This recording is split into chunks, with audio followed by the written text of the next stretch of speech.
जी नमस्कार दोस्तों, मैं अधिवक्ता स्वाति जैन जूडिस लीगल एसोसिएट में आपका एक बार फिर से स्वागत करती हूँ। आज मैं बात करने जा रही हूँ कि पति अगर तलाक चाहता है, वह अपने वैवाहिक जीवन से बहुत ज़्यादा फ्रस्ट्रेट हो चुका है, वह अपना 100% दे चुका है, लेकिन फिर भी उसे अपने परिवार के हित में किसी भी प्रकार से कोई भी रिजल्ट मिलने को तैयार नहीं है, ना ही उसका वैवाहिक जीवन चलने को तैयार है। जिस केस को मैं आपसे डिस्कस कर रही हूँ, उसमें काफ़ी समय तक पत्नी ने पेशेंस रखा, लेकिन उसे फिर भी किसी भी प्रकार से अपने तरफ पॉजिटिव रिजल्ट मिलने को तैयार नहीं हुए। इसका जजमेंट मैं आपको डिस्क्रिप्शन में दे दूँगी, तो आप पढ़कर और डिटेल में समझ सकते हैं। और फिर भी अगर आपको कोई डाउट लगे तो आप मुझसे डिस्कस भी कर सकते हैं कि जहाँ पति ने अपना 100% दिया, इस केस में पति-पत्नी का विवाह होता है 2001 में, जहाँ पति के द्वारा 2017 तक इस रिश्ते को खींचने का पूरा प्रयास किया गया और उनकी 2 बच्चियाँ भी थी।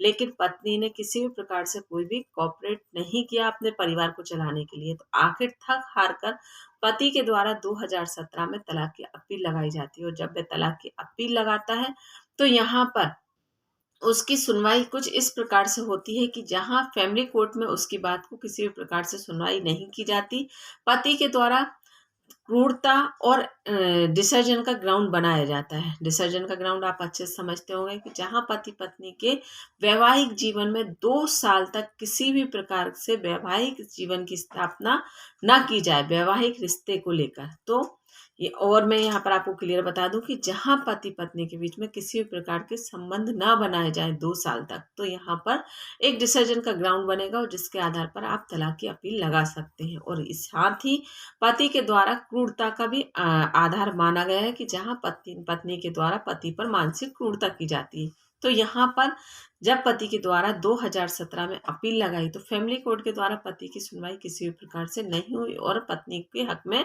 आदेश दे दिया गया। लेकिन पति ने हाई कोर्ट में इस आदेश को चैलेंज किया। जब हाई कोर्ट के द्वारा सारे पक्षों को देखा गया, सारी बातों को सुना गया, तो यहाँ पर हाई कोर्ट में पति के द्वारा अपना पक्ष और भी रखा गया है कि मेरी पत्नी के द्वारा मेरे साथ मानसिक क्रूरता की जाती है, जिसमें उसके द्वारा बताया गया है कि पत्नी के द्वारा मेरे साथ मेरी आय के पर्याप्त साधन न होने के बाद भी उससे अधिक व्यय किया जाता था। मतलब वह हमेशा पति से डिमांड करती थी, जबकि वह भली भांति जानती थी कि पति की आय इतनी है।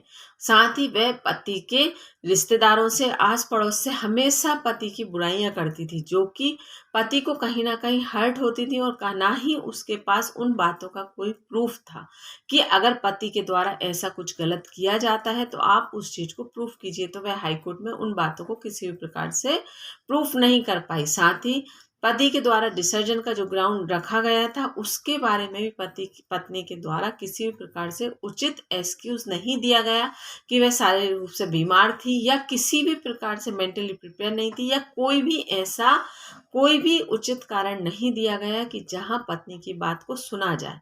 तो यहाँ पर पति के द्वारा इन 3 बातों को न्यायालय के समक्ष हाईकोर्ट में प्रूफ किया गया कि वह अपनी तरफ से किसी भी प्रकार की कोई गलती या अनुचित कार्य नहीं कर रहा, उसके बाद भी पत्नी के द्वारा इस तरह का कार्य किया जा रहा है। तो यहाँ पर मुझे किसी भी प्रकार से आप अपनी पत्नी के साथ रहना संभव नहीं है और मुझे तलाक मिलना चाहिए। तो हाईकोर्ट के द्वारा ये कहा गया कि सारे पक्षों को देखकर, सारी तथ्यों को देखकर किसी भी प्रकार से पति गलत नहीं है, तो और पति को तलाक मिलना चाहिए, और ऐसी महिला के साथ एक वैवाहिक जीवन को चला पाना किसी भी प्रकार से संभव नहीं है। और ये कहकर पति को राहत दी गई और तलाक की अपील को स्वीकार लिया गया। तो यहाँ पर आप ये बात बहुत अच्छे से समझ गए होंगे, और मैं इस जजमेंट की कॉपी की लिंक आपको डिस्क्रिप्शन में दे रही हूँ। तो अगर आपको कोई भी कंफ्यूजन है तो आप उसको समझकर देख लीजिए। फिर भी कोई कन्फ्यूजन लगे तो मुझे व्हाट्सएप पर मैसेज कर भी पूछ सकते हैं। व्हाट्सएप नंबर भी मैंने डिस्क्रिप्शन में दे रखा है।